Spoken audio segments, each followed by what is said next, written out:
Muy buenos días, muy buenas tardes, muy buenas noches, queridos alumnos de todo econometría. En este capítulo veremos lo que se denomina como bondad de ajuste o contrastes de hipótesis. En videos anteriores hemos desarrollado la teoría del modelo de regresión lineal clásico, o conocido también como por el método, por su nombre del método, que es los mínimos cuadrados ordinarios. Hemos revisado además de la manera del modelo de regla simple y el modelo de regresión múltiple. En los dos casos tienen que cumplir justamente este capítulo que estamos revisando ahora mismo, que se denomina bondad de ajuste y contrastes de hipótesis. Como habrán recordado o como recordarán, hemos revisado la teoría de lo que se denomina las propiedades de los estimadores o las propiedades de Gauss-Markov y el teorema central del límite, el teorema de los grandes números, etc. Bien, cada resultado que obtenemos en una regresión lineal, ¿sí?, o en cualquier regresión, debe ser contrastada mediante estadísticos, ¿sí?, de prueba. Como nosotros estamos utilizando la normal, ¿sí?, los estadísticos de prueba son la T de student, la F de Snedeker y la chi cuadrado, ¿no? Son los tres iniciales, los tres más importantes, de los cuales vamos a hablar o vamos a utilizar las tablas incluso en algún momento.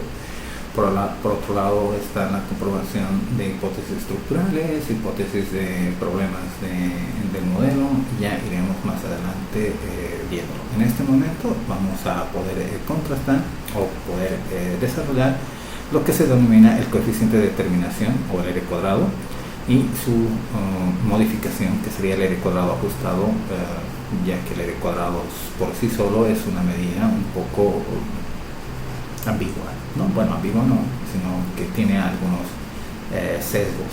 Lo vamos a demostrar y lo vamos a hablar en su momento. Los contrastes de hipótesis, la T de student, ¿para qué sirve? Las hipótesis de significación conjunta o de un conjunto de regresores. Cuando hablamos de regresores, no olvidarse que estamos hablando de las betas. Luego también estaremos hablando del contraste de hipótesis de significación global, que se llama o se realiza mediante el F o el TCF. Bueno, una vez estimado el modelo de regresión, ¿sí?, primero tenemos que ver cómo se ajusta esa estimación, ¿no? Y el ajuste de esa estimación es la explicación que dan las variables independientes a la variable dependiente. Hay que recordar de que el modelo, nuestro modelo más común, viene a ser una dependiente, un estimador, digamos, denominado como la constante o el intercepto, beta 1, x1, ¿sí?, más beta 2, x2, más un término de perturbación, ¿no? En este caso mu. Si es la primera vez que estás viendo videos de todo econometría, hemos ahondado varias modalidades de escritura en anteriores capítulos. Entonces, recordar de que el error o lo que se denomina la perturbación aleatoria se puede escribir de distintas formas, bueno, más que todo con E, ¿no?, que sería epsilon. Pero bueno, revisa los otros videos. Bueno, entonces hay que recordar de que hay una varianza muestral de la I, ¿no?, que es esta. Bueno, esta en particular recordarás de que es una serie de datos. Imagínate de que es el PIB de un país, ¿no?, el PIB. Entonces tienes durante muchos años varios datos. O, por ejemplo, las ventas de un trimestre de una empresa, o, por ejemplo, alguna ecuación de salarios, etc. Por lo tanto, la variable I tiene su media, su varianza, su covarianza, etc. Todos los estimadores o todos los estimadores de orden central. Lo propio X, ¿no? Las X tienen lo mismo, ¿no?, porque son valores al final. Entonces tendrán su varianza, su media, su covarianza individualmente por cada serie. En todo caso, lo que nosotros queremos puntualizar es que la varianza muestral del valor ajustado más la varianza muestral de los residuos, ¿sí?, son lo que dan como respuesta a la varianza muestral de I. Es decir, cuánto de la varianza de las X y del término de error o de perturbación, recuerden que es desconocido, pero vamos a hablar en este caso de su influencia a la variable dependiente, ¿sí? ¿Cuánto de esa varianza explica la varianza de I? ¿No? De la varianza a determinar la respuesta del modelo. Sabiendo que siempre hay término constante, esto es muy importante porque hay modelos que no tienen el término constante, es decir, que estaríamos hablando de que hay un modelo que es un modelo especial, que lo veremos más adelante, que no tiene el término de la constante, ¿sí? Esto no tendría. Entonces funciona de otra forma, pero nosotros, como no hemos hablado hasta ahora de ese modelo, lo que sí podemos decir es de que sabiendo que hay un modelo, o que nosotros estamos explicando un modelo como el ejemplo anterior, que tiene su intercepto, tiene su constante, siempre tendremos este desarrollo que vamos a empezar a pues traducirlo, ¿no? Ya que parece griego para algunos, pues es muy sencillo. La suma de los cuadrados totales, ¿sí? Que es esta parte, ¿ya? Es igual a la suma de los cuadrados explicada, fíjense que es esta otra parte, ¿ya? Más la suma de cuadrados de los residuos, ¿sí? Estamos hablando de residuos, no de error, ¿no? Es diferente porque el error es lo mismo que la perturbación desconocida. Entonces los residuos es nada más que el resultado final de nuestra ecuación.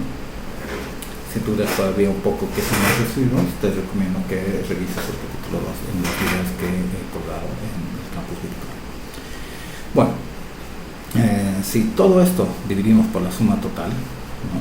La suma de los cuadrados totales, ¿sí? Podríamos contener el L cuadrado. Venga, si te fijas, este es un valor, el valor IS, ¿no? El valor de cada unidad que estemos midiendo la variable dependiente, ¿no? Recordemos que es por ejemplo, el PIB. Este es el PIB de 1999, pues este es el 1999 y esta es la media de toda la serie, desde 1999 hasta, por ejemplo, 2015, ¿no? Entonces sería la media, pero sería por cada uno de estos casos tendríamos que hacer esta resta y elevarlo al cuadrado y luego al final de todo sumarlo. Eso es lo que quiero puntualizar. Por lo tanto, si nosotros pues vemos, por ejemplo, que el valor de cada uno de estos se hace por desviaciones en media elevadas al cuadrado, esto, lo que está contenido en los paréntesis, tanto aquí como acá, ¿sí? Son desviaciones en media al final, ¿ya? Porque estamos a cada valor, ¿sí? A cada valor le estamos dando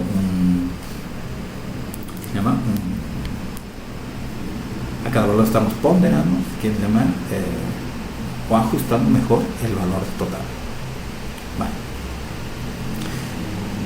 Pues la fórmula más conocida del R cuadrado es la que tenemos presente aquí, que es esta, ¿ya? Pero claro, cuando nosotros nos enfrentemos a ejercicios manuales que tengamos que resolver manualmente, pues la veremos de esta forma, ¿ya? Y la podremos utilizar. Si vemos esta, ¿sí? Su similar, ¿sí? Podría ser esta, ¿ya? Si se fijan, lo que está contenido aquí dentro, vamos a decir que es esto, ¿ya? Está contenido aquí dentro, en verdad da resultado a la estimación de la perturbación. Estos serían los residuos, ¿ya? Los residuos al cuadrado. Entonces, si son dos residuos al cuadrado, uno por cada uno, tendríamos que hacer elevarlos al cuadrado y sumarlos al final, ¿vale? Esto se queda tal cual está y podríamos identificar la fórmula final, ¿sí? De esta forma, ¿no? La suma de los cuadrados de los residuos partido de la suma cuadrada de los totales es igual a la suma de los cuadrados explicados partido de la suma de los residuos de los cuadrados totales, ¿sí? Con ejercicios más adelante será un poco más claro, pero lo único que quiero que se queden con la idea, que es lo más importante, es de que la parte derecha, ¿sí? Toda esta está explicando a la variabilidad de la variable dependiente. Entonces estas son las independientes y esto sería la parte dependiente. A ver, consideración sobre el cuadrado. Es muy importante saber de que el cuadrado está entre el intervalo, bueno, no es un intervalo, pero sí se puede entender así, es entre 0 y 1. Mientras más cercano a 1, mejor será el ajuste, mejor será la explicación de las variables independientes hacia la variable dependiente. La raíz cuadrada del cuadrado es lo que se denomina la correlación muestral entre la variable y la dependiente y su variable estimada. Otra cosa, este sería igual a un r pequeñito, ¿sí? R minúscula, que se denomina también el coeficiente de correlación, ¿sí?, de Pearson.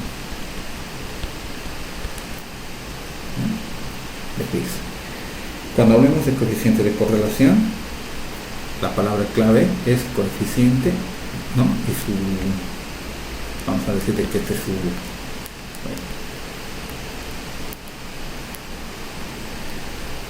la palabra clave es coeficiente y vamos a decir de que su apellido es correlación. Entonces, si estamos hablando de coeficiente, estamos hablando justamente de este R minúscula, ¿ya? Si estamos hablando del R cuadrado, ¿sí?, o bondad de ajuste, pues es el R cuadrado este, ¿ya? No confundir, es muy importante. Al final la correlación se muestra conjunta, es útil, sí, es útil, pero no es definitivo. O sea, lo más útil es el R cuadrado ajustado. Ahora lo veremos. Bueno, una consideración que sale en algunos exámenes de universidades es, por ejemplo, si no hay término constante, el modelo, ¿sí?, el R cuadrado puede ser menor incluso a 1. Este es un caso especial que puede darse, ¿sí?, siempre y cuando no tengamos el término constante. El cuadrado también sirve para comparar el grado explicativo de los modelos, ¿no?, siempre y cuando tengan la misma variable dependiente, ¿no? No vale que la variable dependiente esté en otros modelos, pues organizada o transformada en algún tipo de transformación matemática. Eso ya no es el mismo modelo. Solamente podrás comparar cuando la dependiente sea la misma en los diferentes modelos. Pero, claro, siempre y cuando tus profesores o en el examen te presenten diferentes alternativas y la única que tengas para comparar es el R cuadrado, pues compara con el R cuadrado. Pero básicamente el R cuadrado ajustado es el que nos sirve para comparar estos modelos. Otra consideración importante es de que siempre que añadamos nuevas variables independientes, sean o no relevantes, el valor del R cuadrado aumentará, porque no aumenta la suma de los cuadrados relativos. ¿Vale? El R cuadrado corregido es lo más importante de toda esta situación. Ya tenemos que hablar de que es una corrección, existe un factor de corrección que aquí lo señalamos claramente, el cual penaliza lo que la diapositiva anterior solicitaba, ¿no? Siempre que añadamos nuevas variables independientes, sean o no relevantes, el R cuadrado crecerá, ¿no? Entonces, ya sean variables, ya sean observaciones, el R cuadrado siempre va a crecer, ¿sí?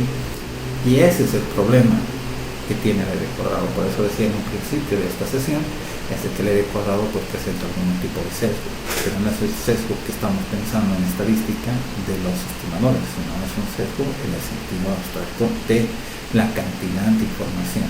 Es decir, imagínate que tú metes más pelotas de ping pong en una bolsa. Has llegado a la conclusión de que puede entrar más pelotas de ping pong, pero colocas pelotas de tenis en la bolsa. Es más espacio, ¿no?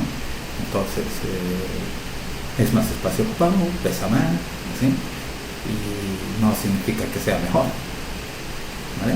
Entonces, a ello, para evitar ese problema, nosotros utilizamos este tipo de corrección, ¿sí?, para obtener un valor, un ajuste mejor, ¿sí?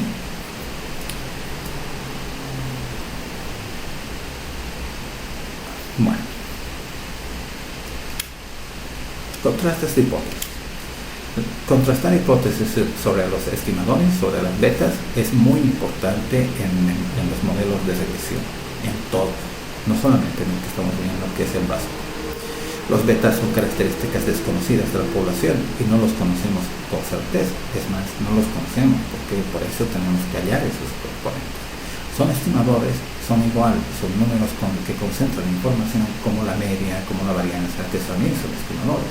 Entonces, cuando te pregunten, ¿conoces algún estimador? Pues conoces ¿no? La media, varianza, covarianza, las betas, ¿no? Todos los que son estimadores. Betas o alfas o gamas que pueden poner en algún ejercicio, te pueden cambiar la nomenclatura, pero no significa que te han cambiado realmente el modelo. Una vez estimados, podemos contrastar hipótesis sobre los auténticos valores de beta. Si ese beta es desconocido, ¿sí? No lo conocemos, nunca lo conoceremos, pero podremos hallar por estimaciones estadísticas, comprobar si cumplen unos supuestos básicos que ya los hemos ahondado en los anteriores capítulos, ¿sí? Entonces podremos decir que esos contrastes son válidos, son correctos y podremos seguir adelante con nuestro análisis. Para realizar contrastes de hipótesis es necesario que cumplan dos hipótesis del modelo que son muy importantes, ¿no? Si no, no podremos hacer contrastes. Primero, que la perturbación, ¿sí? Se distribuye como una normal 0,1. Aquí la presentamos como una teórica, ¿sí? Que es 0 varianza, ¿sí? Tú también podrás encontrar por un lado 1 varianza, ¿sí? O directamente por otro lado podrás encontrar ya sea esto, ¿sí? Que también podría ser lo mismo. Diferente nomenclatura, no te confundas. Bueno, si nosotros estamos haciendo hipótesis sobre la normalidad del modelo, ¿sí? Si estamos utilizando la distribución normal desde el principio, es lógico que utilicemos los estadísticos de prueba que tiene esa distribución. Los estadísticos de prueba de esa distribución son la T, la F y la Chi cuadrado. Entonces, si no cumple la normal, no sabemos de qué distribución provienen nuestros datos. Entonces, no podremos utilizar tablas estadísticas o contrastes estadísticos de una distribución desconocida, porque la desconocemos. ¿Por qué se utiliza la normal? Porque la mayoría de los sucesos socioeconómicos se distribuyen como una normal. Si estuviéramos estudiando ingenierías, si estuviéramos estudiando telecomunicaciones, pues utilizaríamos muchas otras distribuciones diferentes, como la Gamble, como la Poisson. Bueno, la Poisson también se utiliza en econometría, pero en otro tipo de modelo. En todo caso, lo que quiero transmitir es que si no cumple la normalidad, pues difícilmente podamos comprobar si nuestros resultados son buenos o malos. Más adelante ahondaremos sobre este tema. Bueno, obviamente que la perturbación tiene que ser idéntica e independientemente distribuida. Quiere decir que la distribución tiene que ser uniforme, tiene que ser igual para todos los datos ordenados en la distribución. Si quieren ahondar un poquito sobre los temas de distribuciones, pueden buscar en algún libro de estadística de estadística 1 o estadística diferencial. Siendo la función de regresión poblacional, sí, obviamente cuando es poblacional tenemos presencia del término de perturbación, ¿sí? Y los gorditos no existen, por eso es de la población, es desconocido. Aquí lo único conocido que tenemos, recordemos, son los valores de nuestros dependientes, los valores de nuestros independientes, ¿no? Esos son los únicos valores conocidos. Lo demás está para descubrirse mediante un método econométrico, en el caso nuestro, el mismo método. Bueno, contrastaremos hipótesis sobre los beta J, o sea, de todos los betas que existen aquí. Beta J, igual que dice IS, cualquiera de ellos. Uno de los primeros test es el más importante, es el test de significación individual. Estamos hablando de que individualmente cada uno se debe testear, ¿sí? Beta 1, beta 2, beta K, ¿sí? Cada uno individualmente. ¿Por qué? Porque hay que ver si el valor de este beta, que corresponde a su variable asociada, es relevante para explicar la variable dependiente. Si no lo fuera, pues esta variable tendría que desaparecer del modelo, si lo vamos a quitar así, pero tendría que desaparecer, ¿sí? Porque no sería explicativa a la variable dependiente, ¿no? Estos casos son muy habituales, porque al final lo que quiere hacerse es de abstracciones de la seguridad económica. Si bien nosotros por nuestras materias de economía o la administración o la facultad que estemos haciendo, pues tenemos una ecuación, una teoría, necesariamente nosotros tenemos que incluir en esa ecuación algunos aspectos que en clases no hemos llevado, ¿sí? En este momento hagan abstracción, ¿sí? Y piensen en una ecuación de demanda, por ejemplo, ¿no? La ecuación de demanda que generalmente nos enseñan es el precio referente a la cantidad, o viceversa, cantidad referente al precio, ¿no? Son dos valores nada más, pero una ecuación de demanda es mucho más que el precio del bien, ¿sí? A eso me refiero. Entonces, cada una de esas variables tiene que ser explicada. Bien, la significación conjunta o de un conjunto de regresores, por ejemplo, se hace de esta forma, ¿no? Es muy usual utilizar, digamos, este tipo de relación para ver cambios en trayectorias, ¿no? Esta es muy utilizada cuando hacemos una Cobb-Douglas, ya que la Cobb-Douglas, que es la ecuación más conocida de producción, tiene este tipo de gráficos, ¿no? Entonces en un momento determinado sí crecerá, se quedará y decrecerá. Entonces, ya por haber hablado de producción y Cobb-Douglas, estaremos presentando, digamos, estaremos tratando de averiguar si cumple una característica de esa curva. Por ejemplo, si estamos en presencia de rendimientos constantes, si estamos en presencia de rendimientos decrecientes o en presencia de rendimientos crecientes, ¿no? Entonces, por ejemplo, si queremos saber que esta es una ecuación normal, por ejemplo, si en este caso particular, ¿sí? Estaríamos viendo si la función de Cobb-Douglas de producción no tiene, digamos, influencia en la como lo explicaría,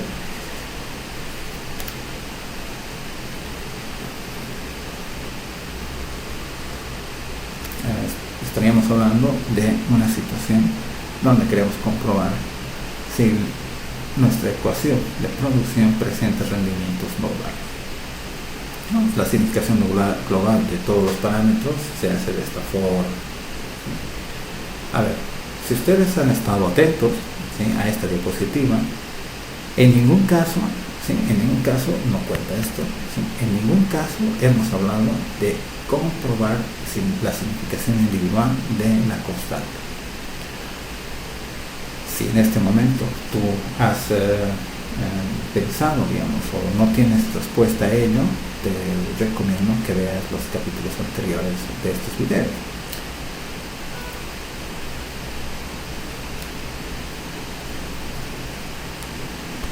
Bueno, el contraste de significación individual se utiliza la T-Descriptor, ¿no? Entonces lo que vamos a hacer es generar una hipótesis nula, ¿sí?, y una alternativa de forma bilateral, ¿sí? Cuando estamos con igual es bilateral. Si fuera unilateral derecho, ¿sí?, o por ejemplo se puede hacer así, o unilateral izquierdo o unilateral derecho, ¿no? De todas formas, en econometría lo único que se hace es bilaterales, ¿ya? Cuando estamos haciendo una inferencia, pues sí nos presentamos con hipótesis que tengan ese tipo de funcionalidad.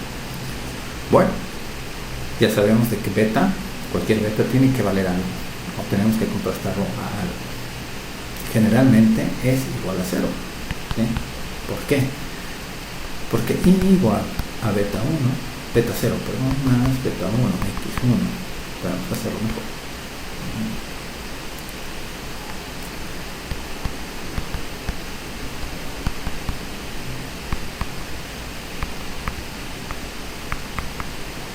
¿Sí? Esta ya no es la función poblacional, sino esta es una función que ya hemos estimado, ¿no? Por eso ya tiene el gorrito, ¿no? Bueno, pues cuando nosotros estamos hablando de la significación individual de cada uno de los parámetros, estamos hablando justamente de esto, de que uno de ellos, ¿sí?, por ejemplo, si beta sub 1 valdría 0, ¿sí?, Entonces lo que sucede es de que 0 por algo, ¿sí? Si por un número vamos a poner cuánto es. Entonces esto se tendría que ir. Es por ello que se llama significación individual, porque si nosotros aceptamos la hipótesis nula, estaríamos incluyendo, estaríamos aceptando que el beta 1, este beta, pues vale 0, ¿sí? Y si vale 0, pues 0 por algo, 0 por nuestra variable desaparece, no significativo, no explica, tiene que ir. Bueno, aquí también tenemos que empezar a comprobar el tipo de restricción. Se habla de restricción cuando estemos asegurando, ¿sí?, un valor a este lugar, ¿no? O sea, beta es igual a algo, ¿sí? Entonces esa es una restricción. Si envuelve a un solo parámetro de los dos que tengo aquí, ¿no?, los dos contrastables, ¿no?, porque tengo 3 con el beta sub 0 que no se utilizan, no se lo hacen. Entonces ahí tendría que decir que tenemos una sola restricción, porque solo he hecho para beta 1, ¿sí? Pero si tuviera otra que diría para beta 2, ya serían 2 restricciones, 3 restricciones, etc., ¿no? Bueno, si se fijan las hipótesis, la perturbación se distribuye, ojo, que esto tiene que cumplirse, que la perturbación se distribuye como una normal 0,1, y cada una de ellas está identificada e idénticamente distribuida, ¿no? Eso significa que el valor experimental, ¿no?, esto vamos a poner como valor experimental, el valor experimental, el valor hallado de t con nuestros datos se denomina experimental, ¿vale? Tiene esta figura, en beta 1, por ejemplo, aquí, ¿sí?, menos a, pues si es 0, pues directamente 0, ¿sí? Partimos de la desviación típica del beta 1 estimado. Eso se tiene que distribuir como una t teórica, ¿ya? Esta hay que buscar en tablas o teóricas, si quieren llamarle, ¿no? Entonces yo le llamo t estrellita a la que es experimental, y la t normal, esta sin estrellita, a la t teórica, a la t de tabla. Entonces, cuando nosotros calculamos el valor de t, ¿sí?, si t estrellita es menor que nuestra t de tabla, ¿sí?, aceptamos la hipótesis nula. Si t estrellita con nuestros datos hallados es mayor que el de tabla, rechazamos hipótesis nula, ¿sí? En todo caso, esta es la que debemos nosotros tener en cuenta, ¿sí? Rechazo H sub 0. Lo que estamos hablando es que rechazamos esta hipótesis, ¿sí? Estaríamos indicando con esos resultados, si la t estrellita, nuestra t que hemos hallado con nuestros datos, es mayor que la t teórica, estaríamos indicando que obviamente, ¿sí?, beta no es igual a 0, ¿sí? Vamos a decir esto, ¿sí?, es distinto a eso. Pero ¿por qué no me han escuchado decir entonces aceptamos la hipótesis alternativa? Exacto. Algunos de ustedes ya lo han debido pensar, lo han debido responder. Porque en econometría no hablamos de la hipótesis nula, sino de la hipótesis alternativa. Toda la diferencia, toda la teoría de contrastes, se habla solamente de la hipótesis nula. La alternativa puede ser cualquier cosa. Nosotros nos centramos solo en nuestra hipótesis nula, ¿sí? Entonces siempre es rechazamos o aceptamos la hipótesis nula.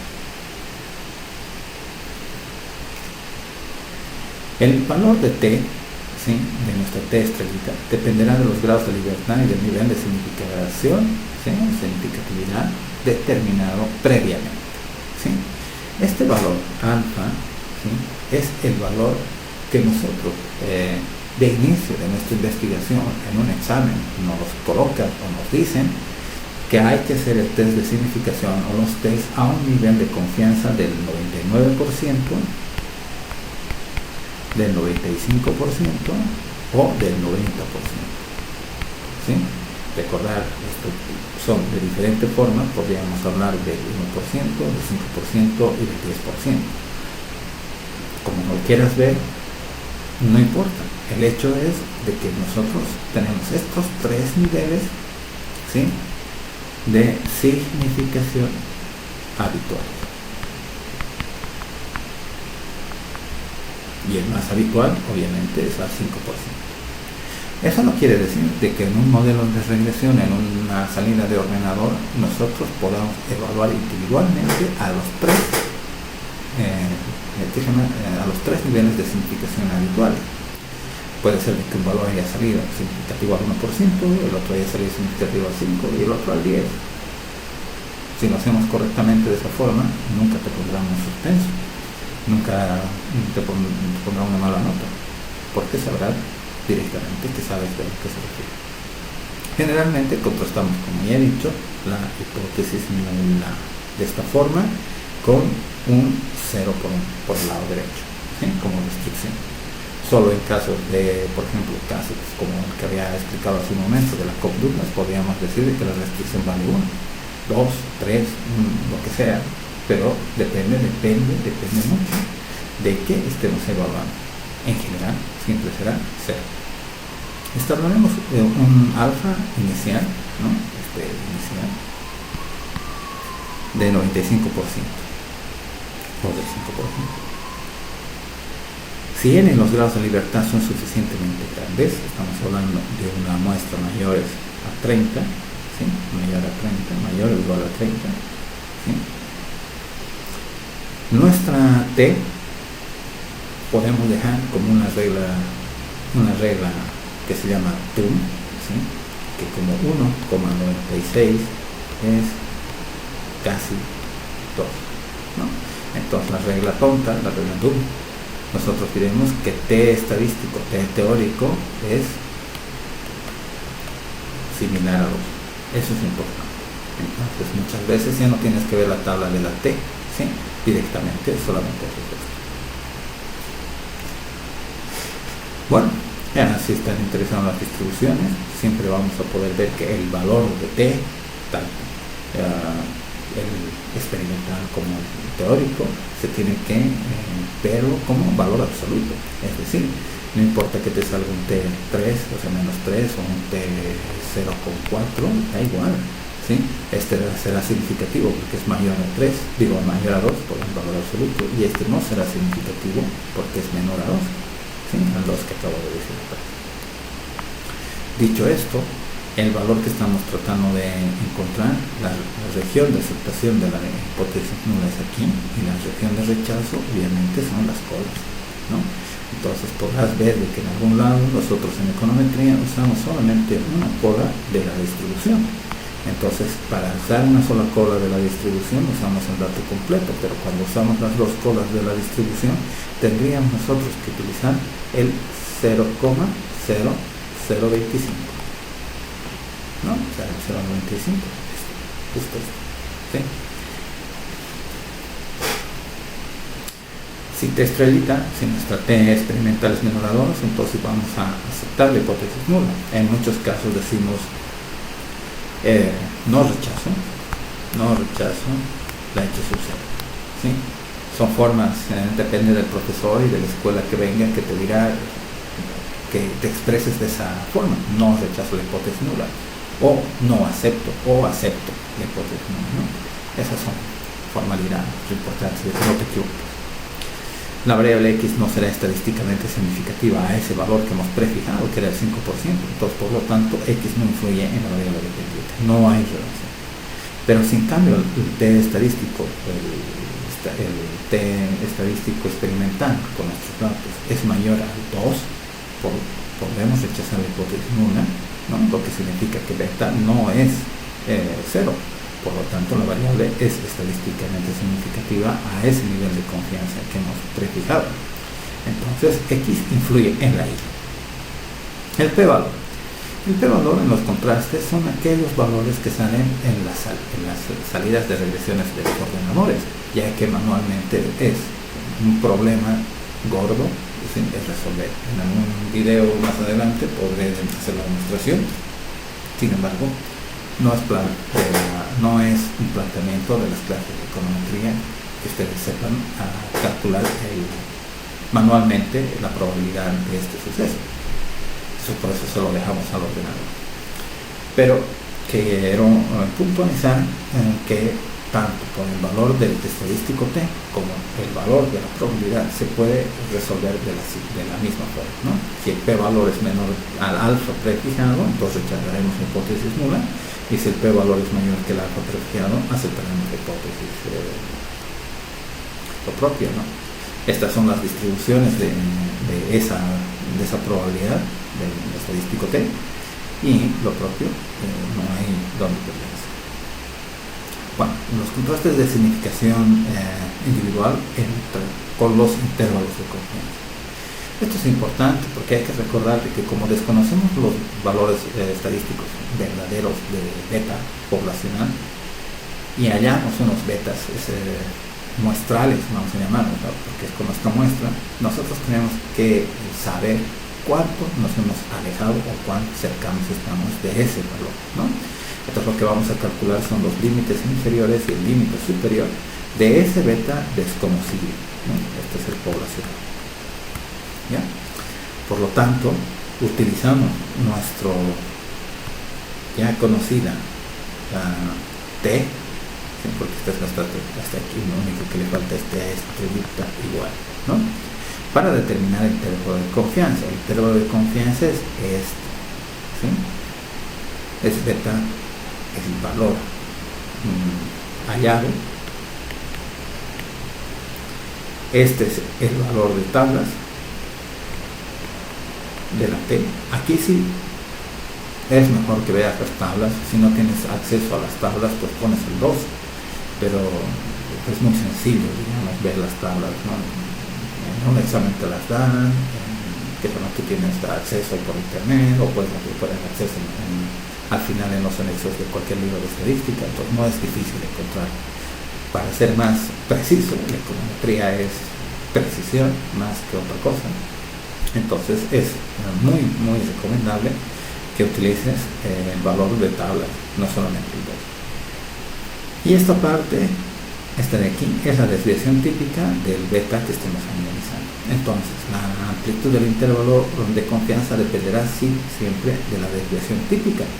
Pero claro, mientras más pequeño sea nuestro intervalo de confianza, mejor. Nunca sabremos el valor exacto de beta 1, por ejemplo, en este caso, en esta diapositiva. Pero con el beta que hemos hallado, por el intervalo de confianza, sabremos cuán alejados estamos. ¿Vale?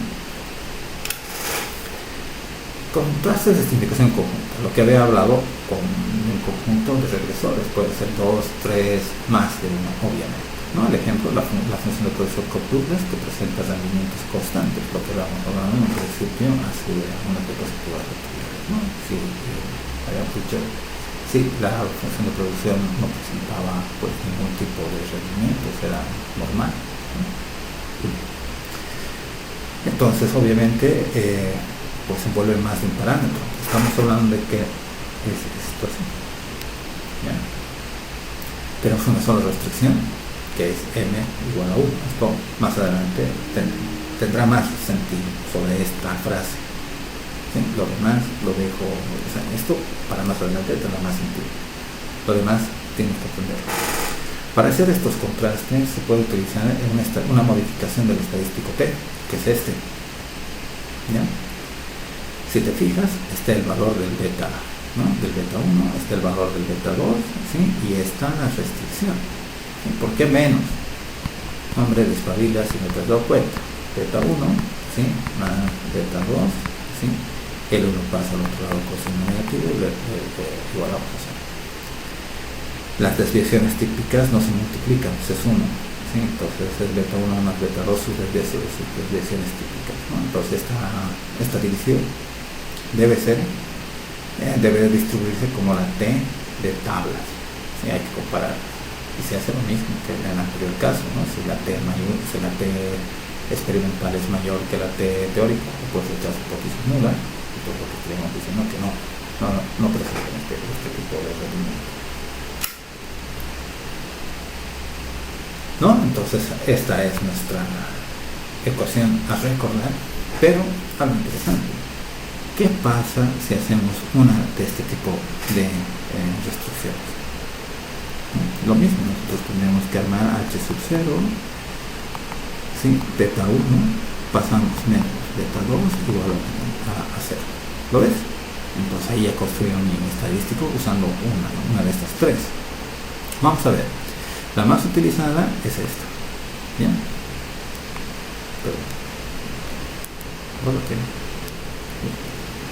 Es esta de aquí. ¿Ya? Obviamente esta es menos conocida, pero también se utiliza, ¿no? Porque estamos utilizando dos cosas interesantes: la desviación típica y aquí las varianzas. Ambos casos son entre la raíz cuadrada, ¿no? ¿Cuál es la diferencia? La diferencia es de que en este caso, por ejemplo, nosotros podríamos estar viendo evoluciones con las desviaciones típicas y en este caso con las varianzas solamente son dispersiones. O nuevamente, si es que te confunde un poco lo que es desviación típica y varianza, te recomiendo revisar el video. Esta covarianza, ¿sí?, es la más importante.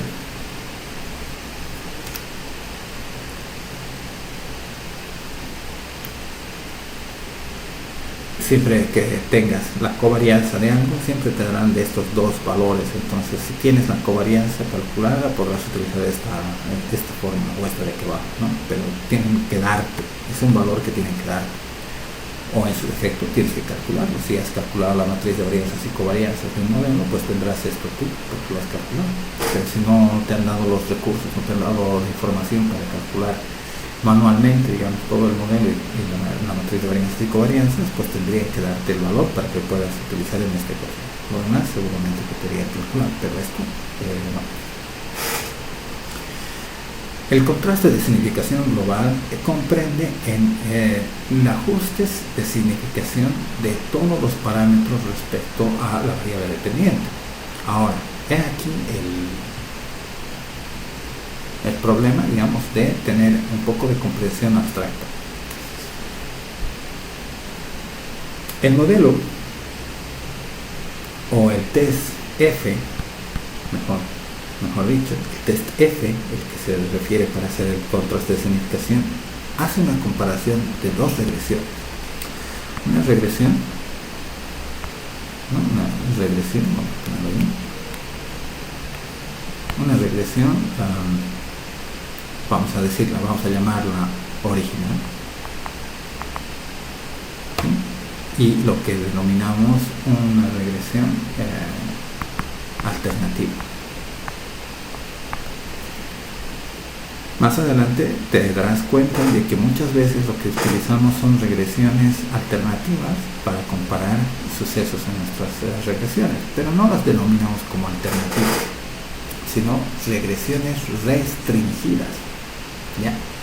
En este momento, utilizar la palabra de restricción, pues ya hemos utilizado varias veces, ¿no? La restricción, por ejemplo, en este caso, una función restringida, confunde un poco. Entiendo de que algunos de ustedes podrán confundirse, pero no tienes que preocuparte. La restricción significa siempre en ecuaciones de que la ecuación inicial pudo haber sido una ecuación como esta, por ejemplo.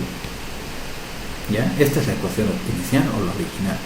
Entonces, una regresión, esta es poblacional, porque está la perturbación, pero una regresión restringida comprendería en más variables o menos variables, pero siempre la variable dependiente como única, o sea, la única. O sea, siempre las demás tendrán que ser la misma variable dependiente.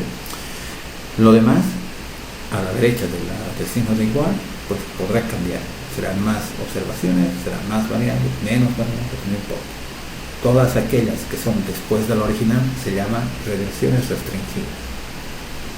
Por lo tanto, a la F utiliza una regresión inicial, una regresión original y regresiones restringidas. ¿Vale? En este caso, la regresión restringida sería solamente I igual a beta sub 0. Por eso, en algunos casos hablamos de regresiones especiales, que son solamente sin el término de la constante, que es un caso especial. Pero en este caso también es un caso especial porque es una regresión solamente con el parámetro intercepto. ¿Vale?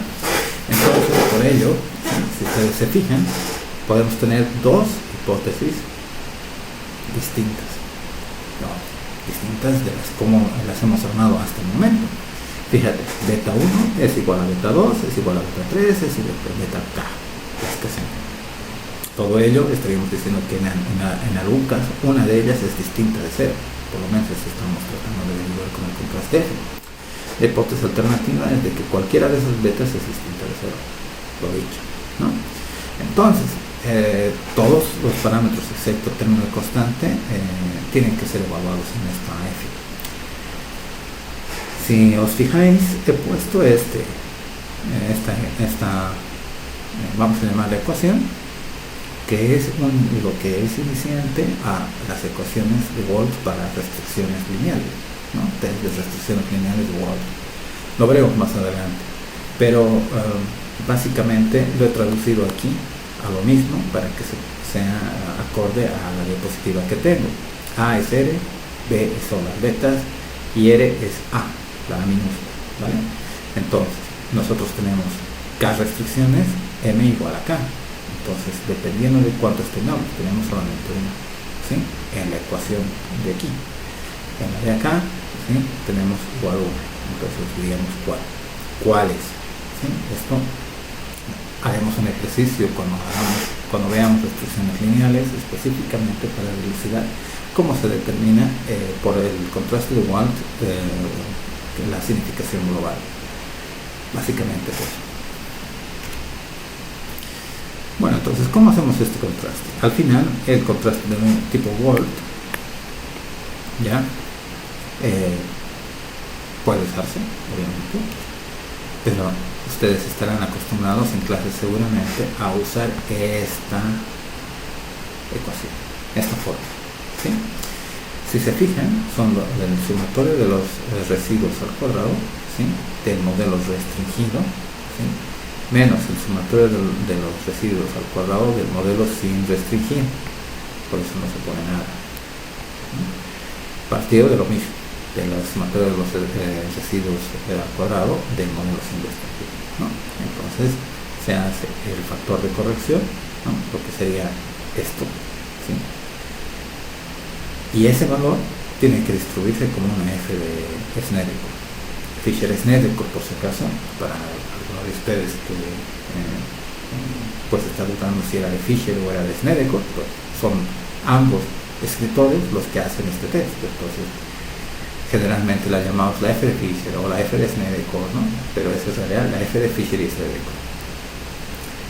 Lo propio, la misma regla de decisión, ¿no? Si nuestra F estrellita, nuestra F que hemos hallado con nuestros datos es menor que nuestra F teórica, pues aceptamos la hipótesis nula. Esta es una errata, sería esto así. Si es mayor, pues rechazamos la hipótesis nula. Podemos usar el p-valor en los contrastes F. Siempre. Lo mismo que en la anterior vez. Fíjense que aquí la relación, la F tiene esta forma, ¿ya? Por lo tanto, directamente es 1 menos alfa la forma de digamos, la región de aceptación y solo alfa la región de rechazo. Por lo tanto, si a los tres niveles de significaciones habituales, la probabilidad del estadístico F podremos rechazarla o aceptarla. Hay que ver que el estadístico F, ¿sí? Tiene una relación con el estadístico T, y F también se puede hacer en función del R cuadrado, ¿sí? Entonces, otra de las fórmulas más famosas, digamos, de los exámenes es esta. Para el F tendrías que aprenderte esta fórmula y esta otra, ¿sí? Es mucho más fácil porque aquí el R cuadrado ya directamente es aplicable, ¿no? Obviamente el estilosis tiene que ser aquí, ¿no? Mis ratas. Pues eso es todo. Muchas gracias por su tiempo, muchas gracias por acompañarnos en una entrega más y les esperamos en el próximo video.